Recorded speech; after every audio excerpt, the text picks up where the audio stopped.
Arakan রাজসভার শ্রেষ্ঠ কবি সৈয়দ আলাওলের লেখা কাব্যগ্রন্থ পদ্মাবতী। সেই কাব্যগ্রন্থের অন্তর্গত সিন্ধু তীরে কবিতার যেটা আমাদের পাঠ্য বইয়ে আছে সেই বিষয়ে আজকে আমরা আলোচনা করব। এইবার এখানে একটা মজার কথা আছে, যদি বলতে যাই, সৈয়দ আলাওল পদ্মাবতী কাব্যটি তিনি নিজে ঠিক লেখেননি। বলতে গেলে তিনি এটা লিখেছিলেন আরাকান রাজসভার যে মূল প্রধান ছিলেন বা মন্ত্রী ছিলেন মাগন ঠাকুর, তার অনুরোধেই সৈয়দ আলাওল এই কাব্যগ্রন্থ বাংলায় অনুবাদ করেছিলেন। মোটামুটি 100 বছর আগে এক হিন্দি কবি মোহাম্মদ জায়ুসের লেখা পদুমাবত কাব্যগ্রন্থ থেকে তিনি এটা অনুবাদ করেছিলেন। এবার বলতে গেলে তিনি যে অনুবাদ করেছিলেন সেটা হুবহু অনুবাদ করেননি। তিনি যে অনুবাদ করেছিলেন তার মধ্যে কিছু জিনিস তিনি বাদ দিয়েছিলেন, কিছু জিনিস এর মধ্যে যুক্ত করেছিলেন। সেই হিসেবে তিনি নিজের মতো করে এই কাব্যগ্রন্থটি লিখেছিলেন। এবার এই কাব্যগ্রন্থে যে মূল বিষয়টা, এর মধ্যে যে পদ্মাবতী কাব্যের খণ্ডটি অর্থাৎ সমুদ্র খণ্ড থেকে এই অংশটা সিন্ধু তীরে কবিতাটা নেওয়া হয়েছে। এই সিন্ধু তীরে কবিতার শুরু করার আগে আমি দুটো জিনিস বা দুটো ডাউট তোমাদের ক্লিয়ার করে দিতে চাই। দুটি ডাউট বলতে এখানে আমরা দুটা নাম আমরা জানবো, একটা হলো পদ্মাবতী আর একটা হলো পদ্মা। পদ্মাবতীকে পদ্মাবতী হলো সিন্ধু তীরে কবিতায় যার বিষয়ে আমরা জানবো, যাকে অতীব সুন্দরী বলে অভিহিত করা হয়েছে, সেই কন্যা বা সেই নারী বা যার নাম পদ্মাবতী। এবং পদ্মা হলো সেই সুন্দরী নারীর যে সেবা বা চিকিৎসা করে তাকে সুস্থ করেছিলেন বা সমুদ্র কন্যা পদ্মা। এই দুটো নাম। এবার আরেকটা কথা বলা যায় যে তোমরা এই কবিতাটা পড়বে, সম্পূর্ণ পড়েও তোমরা পদ্মাবতী নামটা কোথাও পাবে না, কিন্তু পদ্মাবতী বলতে সেই কবিতায় লেখা যে সুন্দরী নারী তাকেই পদ্মাবতী হিসেবে অভিহিত করব, যেটা সেই কাব্যগ্রন্থের অন্যত্র পাওয়া যেতে পারে, কিন্তু এই কবিতায় তোমরা সেই নামটা পাবে না। আর একটা কথা, যে এটা তোমাদের মনে একটা প্রশ্ন আসতে পারে যে আরাকান রাজসভা আবার কোথায়? এটা মধ্যযুগীয় যে বাংলা সাহিত্য আমরা পড়ে থাকি বা আমরা পড়েছি, বা বিভিন্ন যেসব মধ্যযুগীয় কবিদের নাম আমরা জেনেছি, যেমন সৈয়দ আলাওল বা মাগন ঠাকুর, তাদের নাম আমরা শুনে থাকবো। আসলে এই বাংলা সাহিত্যর একটা মূল দিক ছিল আরাকান রাজসভা। এবার আরাকান রাজসভা বর্তমানে মায়ানমারের একটি অংশে আছে, যেটা আগে ভারতের মধ্যে ছিল এবং পরবর্তীতে সেটা পরিবর্তিত হয়ে এখন মায়ানমারের মধ্যে আছে। আমরা এখন এই কবিতাটি লাইন ধরে ধরে সম্পূর্ণ বিশ্লেষণ করে পড়ব, যেন তোমাদের সুবিধা হয়, যেন তোমরা এই কবিতা পড়ে সমস্ত ধরনের ছোট প্রশ্ন এমসিকিউ সবগুলোর উত্তর করতে পারো। সেইভাবে আমরা বিশ্লেষণ করে পড়ব। তার আগে, কবিতা শুরু করার আগে একটা জিনিস আমাদেরকে ক্লিয়ার করে নিতে হবে, বা সেই কবিতা সম্পর্কে কিছু কথা আমাদের জানতে হবে, না হলে আমাদের বুঝতে অসুবিধা হতে পারে। আর আমরা যদি জানি তাহলে দেখবে যে কবিতা পড়ে সহজে সবকিছু বুঝতে পারবে। এইবার মূল কথায় আসি। কবিতার প্রথমে আমরা দেখব চিতোরের রাজা রাজা রত্নসেন, সে বিবাহ করেছেন পদ্মাবতীর সঙ্গে। পদ্মাবতী হলো সিংহলের রাজার কন্যা। এই পদ্মাবতীর সঙ্গে বিবাহ করার পরে সে তার স্ত্রীকে নিয়ে সমুদ্রপথে যাত্রা শুরু করে, এবং পদ্মাবতীর সঙ্গে ছিল তার 4 সখী। সে 4 সখীকে নিয়ে তারা রওনা দেয়। এবং পদ্মাবতী ছিল রাজার কন্যা, সে কারণে পদ্মাবতীর যে বাবা রাজা ছিল, সে রাজা রত্নসেনকে প্রচুর উপহার, ধন সম্পদ, রত্ন দিয়ে পাঠান। এবং সেগুলো নিয়ে আসতে সমুদ্রপথে যখন রত্নসেন নিজের দেশে ফিরছেন নৌকোতে নিয়ে, তখন সেই সমুদ্র রাজা সেই উপহারগুলি দেখে তার লোভ হয়। তিনি কি করেন, তিনি অর্থাৎ সমুদ্র রাজা একটা ভিখারির বেশে রাজা রত্নসেনের কাছে যায়। রত্নসেনের কাছে গিয়ে তিনি বলেন যে এই এতগুলো উপহারের মধ্যে আমাকে কিছু উপহার দিন। এই কথা শুনে রাজা রত্নসেন প্রচন্ড ক্ষেপে গিয়ে বা রেগে গিয়ে তাকে দূর দূর করে তাড়িয়ে দেন। যাকে সে তাড়িয়ে দিল ভিখারি বলে, আসলে সে ভিখারিটা কে ছিল? সমুদ্র রাজা। সে ক্ষেপে গিয়ে কি করলেন, সমুদ্রের মধ্যে প্রবল ঝড় বৃষ্টির সৃষ্টি করেন, যার ফলে সেই নৌকো ভেঙে টুকরো টুকরো হয়ে যায়। ভেঙে টুকরো হয়ে যাওয়ার পরে রাজা রত্নসেন তার স্ত্রী পদ্মাবতী এবং তাদের সখীদেরকে একটি ভেলায় তুলে দেন এবং নিজে একটি পাটাতনের মধ্যে উঠে পড়েন। এবং জলের প্রবল স্রোতের ফলে সেই নৌকো গিয়ে পৌঁছায় সিন্ধু তীরে। সিন্ধু তীরে বলতে এখানে সিন্ধু কথার অর্থ হলো সমুদ্র, আর তীরে কথার অর্থ হলো পাড়ে, অর্থাৎ সমুদ্র পাড়ে গিয়ে পৌঁছায়। এবং এখান থেকে আমরা এই কবিতাটার আলোচনা শুরু করব। এবং এখানে আরেকটা প্রশ্ন তোমাদের মনে আসবে, বা যেটা সিলেবাস বহির্ভূতই, যে এখানে যে পঞ্চকন্যার নাম দেওয়া আছে সেই পঞ্চকন্যাটা কি। তার মধ্যে একটা আমরা জানি পদ্মাবতী, আর আর যে এবার আমরা এই কবিতাটার আলোচনা বিষয়ে প্রবেশ করব এবং প্রত্যেকটা লাইন ধরে ধরে আলোচনা করব।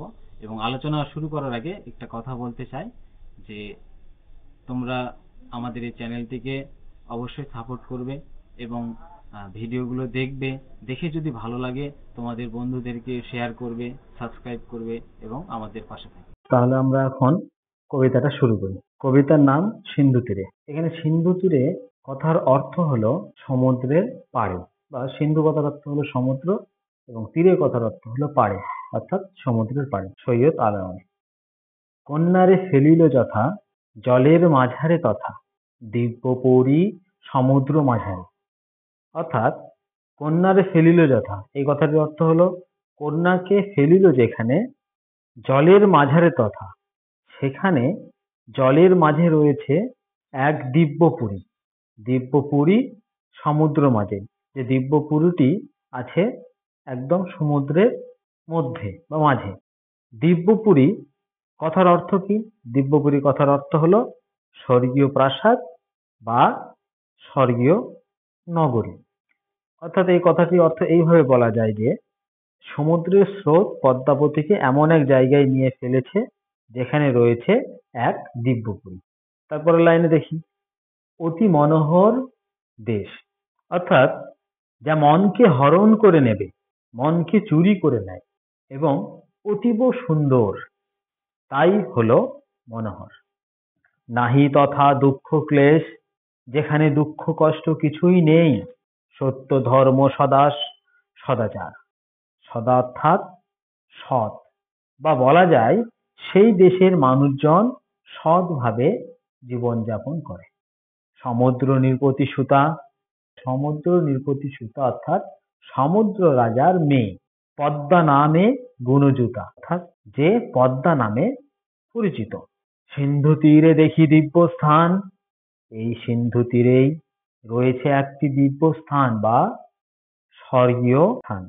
উপরে পর্বত এক ফল ফুলে অতিরেক, তার পাশে রচিল উদ্যান। অর্থাৎ পদ্মাবতী এবং তার সখীদের যে ভেলাটি ভেসে ভেসে যেটা সিন্ধু তীরে এসে পৌঁছেছে, সেইখানে তারই উপরে যেন রয়েছে একটি পর্বত। সেই পর্বতে সব ফল ফুলে অতিরেক, অর্থাৎ সেই পর্বতের উপরে যেন ফল ফুলে ভরা, তার পাশে রচিল উদ্যান। সেখানেই সমুদ্র কন্যা পদ্মা যেন রচনা করেছেন একটি উদ্যান বা বাগান। নানা পুষ্প মনোহর সুগন্ধি সৌরভত, নানা ফল বৃক্ষ সুলক্ষণ। চারিদিক যেন ফুলে ভরে আছে। নানা পুষ্প মনোহর মানে অনেক ধরনের ফুল যেন সব দিকে ভরে আছে। সুগন্ধি সৌরভত, সেই ফুলের গন্ধে সব দিক ভরে গেছে। নানা ফল বৃক্ষ সুলক্ষণ, শুধু ফুল নয়, সেই উদ্যানে নানা রকমের ফলও যেন সব দিকে ভরে আছে এবং সেই ফলের গাছ সেই বাগান ভরে আছে। তাহাতে বিচিত্র টঙ্গী। তাহাতে অর্থাৎ সেই দিব্য স্থানে রয়েছে বিচিত্র মানে সুন্দর একটি টঙ্গী, অর্থাৎ টঙ্গী কথার অর্থ হলো প্রাসাদ। হেমরত্নে নানা রঙিন। হেমরত্ন কথার অর্থ কি? হেম কথার অর্থ হলো সোনা, রত্ন মানে তো জানোই বিভিন্ন রত্ন মানিক বা দামি যেসব পাথরগুলো হয়, অর্থাৎ সোনা ও রত্ন দিয়ে যেন রাঙিয়ে রেখেছে সেই প্রাসাদটিকে। তথা কন্যা থাকে সর্বক্ষণ। এখানে কন্যা অর্থাৎ সমুদ্র কন্যা পদ্মা সবসময় এখানে থাকে। পিতৃপুরে ছিল নিশি নানা সুখে খেলি হাসি, যদি হইল সময় প্রত্যুষ। পিতৃপুরে ছিল নিশি, অর্থাৎ সেই পিতৃপুরে সমুদ্র কন্যা পদ্মা তার বাবার প্রাসাদে ছিল। সারা রাত সে কাটিয়ে নানা সুখে খেলি হাসি। পদ্মা তার সখীদের সঙ্গে খেলাধুলো করে যখন সে রাত কাটিয়ে ভোরে বা সকালে ওঠে, যদি হইল সময় প্রত্যুষ, অর্থাৎ যখন সময় হয় ভোর বা সকাল। আর এখানে যে প্রত্যুষ কথাটির অর্থ হলো ভোর। পরের লাইনে দেখি, সখীগণ করি সঙ্গে আসিতে উদ্যানে রঙে। অর্থাৎ ভোরে পদ্মা তার সখীদের সঙ্গে সেই দিব্যপুরীর বাগানে নানান রঙ্গ বা খেলাধুলা করতে এসেছে। এসে দেখে সিন্ধু তীরে রহিছে মাঞ্জস। মাঞ্জস কথার অর্থ হলো ভেলা বা নৌকো। পদ্মা তার সখীদের সঙ্গে এসে দেখে সমুদ্র তীরে একটি ভেলা পড়ে রয়েছে। মনেতে কৌতুকবাসী তুরিত গমনে আসি। মনেতে কৌতূহল নিয়ে সে তাড়াতাড়ি হেঁটে আসে সেই ভেলার কাছে। দেখে চারি সখী চারিভীত, অর্থাৎ পদ্মাবতীর চার সখী চারদিকে পড়ে রয়েছে সেই ভেলার মধ্যেতে যে কন্যাখানি রূপে অতি রম্ভাজিনী নিপাতিতা চেতন রহিত। সেই চার সখীর মাঝে আছে একটি কন্যা, যার রূপ যেন স্বর্গের অপ্সরা বা নর্তকীকেও হার মানায়। এখানে এই যে যিনি কথাটি আছে বলছি জয়সী দন্তা নয়সী, এই যিনি কথাটির অর্থ হলো জয় করা। বলেছে তার রূপের যে ছটা, তার যে রূপ অর্থাৎ পদ্মাবতীর যে রূপ সৌন্দর্য, সেটা সেই স্বর্গের অপ্সরা যে নর্তকী সেই সুন্দরীকেও হার মানায়, রম্ভাকেও যেন হার মানায়। সে বলছে নিপাতিত চেতন রহিত, পড়ে রয়েছে চেতনাহীন অবস্থায়, অর্থাৎ অজ্ঞান অবস্থায় পড়ে রয়েছে। দেখিয়া রূপের কলা বিস্মিত হইল বালা, অনুমান করে নিশ্চিতে। দেখিয়া রূপের কলা, সেই মেয়েটির রূপের বহর দেখে অবাক হয়ে চেয়ে রইল। এখানে মেয়েটি অর্থাৎ এখানে বলেছে যে বালা বিস্মিত হইল বালা, বিস্মিত অর্থাৎ অবাক হয়ে চেয়ে থাকা, বালা কথার অর্থ হলো মেয়ে।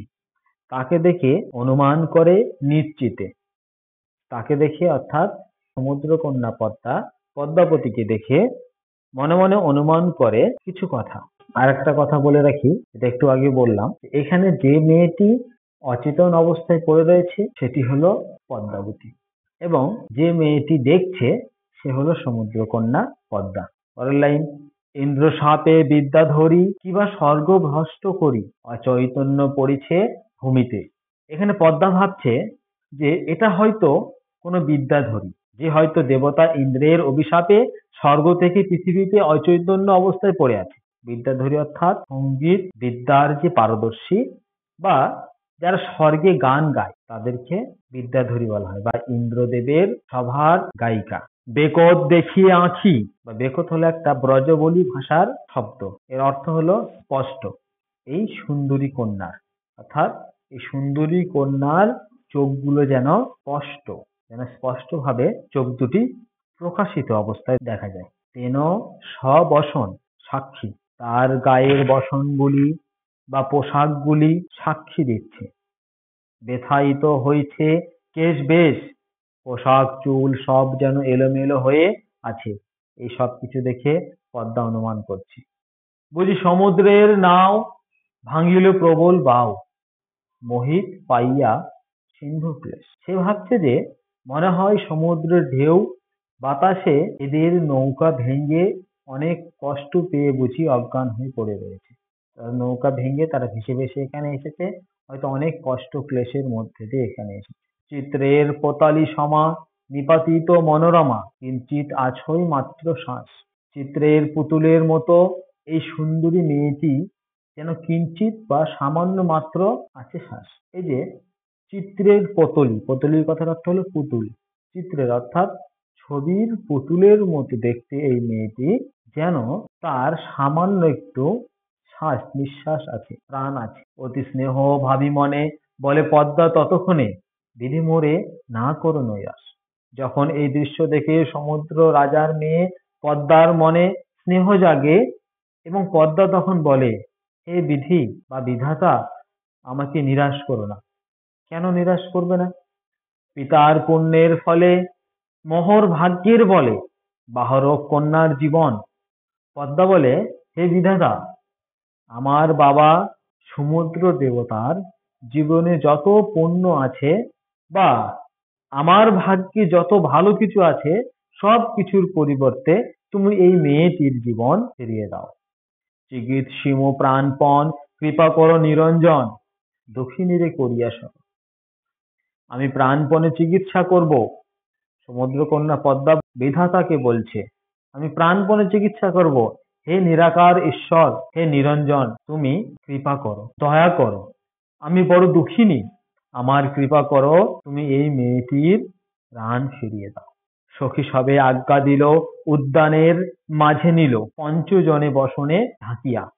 পদ্মা তার সখীদের আদেশ দেয় যে যাও, এই 5টি কন্যাকে নতুন বস্ত্র পরিয়ে বাগানের মাঝে নিয়ে চলো। অগ্নি জ্বালি সেকে গাও, কেহ শির কেহ গাও, তন্ত্রে মন্ত্রে মহৌষধি দিয়া আগুন জেলে সেক দেওয়া হলো। কেউ মাথায় সেক দেয়, কেউ পায়ে সেক দেয়। চিকিৎসা চলল তন্ত্র দিয়ে, মন্ত্র দিয়ে এবং ঔষধ দিয়ে। দণ্ডচারী এই মতে বহু যত্নে চিকিৎসিতে পঞ্চকন্যা পাইলা চেতন। দণ্ডচারী অর্থাৎ 4 দণ্ডের মতে বা 4 দণ্ড ধরে অনেক যত্ন করে তারা চিকিৎসা করে এবং চিকিৎসা করার পর সেই পঞ্চকন্যা পদ্মাবতী ও তার সখীদের প্রাণ ফিরে পায় বা তারা জ্ঞান ফিরে পায়। এখানে এই যে দণ্ড কথাটি আছে, দণ্ড কথাটির অর্থ হলো সময়ের একক বা সময় মাপার একক। দণ্ড বলতে 24 মিনিটে হয় 1 দণ্ড। সেই 4 দণ্ড সময় দিয়ে তারা তাদের সেবা যত্ন করেছিল। আচ্ছা, এখানে একটা কথা, আমরা এই কবিতায় প্রথম থেকে 5টা অর্থাৎ পদ্মাবতী সহ 5 কন্যা, পঞ্চকন্যা বা পদ্মাবতী ও তার 4 সখীর কথা পড়ে আসছি। তো তার এই 4 সখীর নাম কি? আমরা তো একটা জানি পদ্মাবতী, এছাড়া চন্দ্রকলা, বিজয়া, রোহিণী ও বিধন্নলা, এই 5। মূলত এখানে কবিতা এখানেই শেষ হয়ে যায়, কিন্তু এই শেষ লাইনটা দেখো, এই বিষয়টা মধ্যযুগীয় কবিদের কবিতাগুলোতে তোমরা লক্ষ্য করতে পারবে যে তারা কবিতার শেষে তাদের গুণকীর্তন বা অন্য কারো মহান কারো গুণকীর্তন লিখে 2 লাইন তারা লেখে। শ্রীযুত মাগন গুণী মহন্ত আরতি শুনি, হীন আলাওয়াল সুরচন।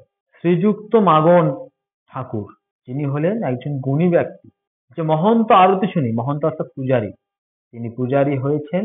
আমি তার আরতি শুনে আমি অত্যন্ত হীন, ক্ষুদ্র বা নগণ্য মানুষ, আমি এই রচনাটা করলাম, এই বলে তিনি কবিতাটা শেষ করেন।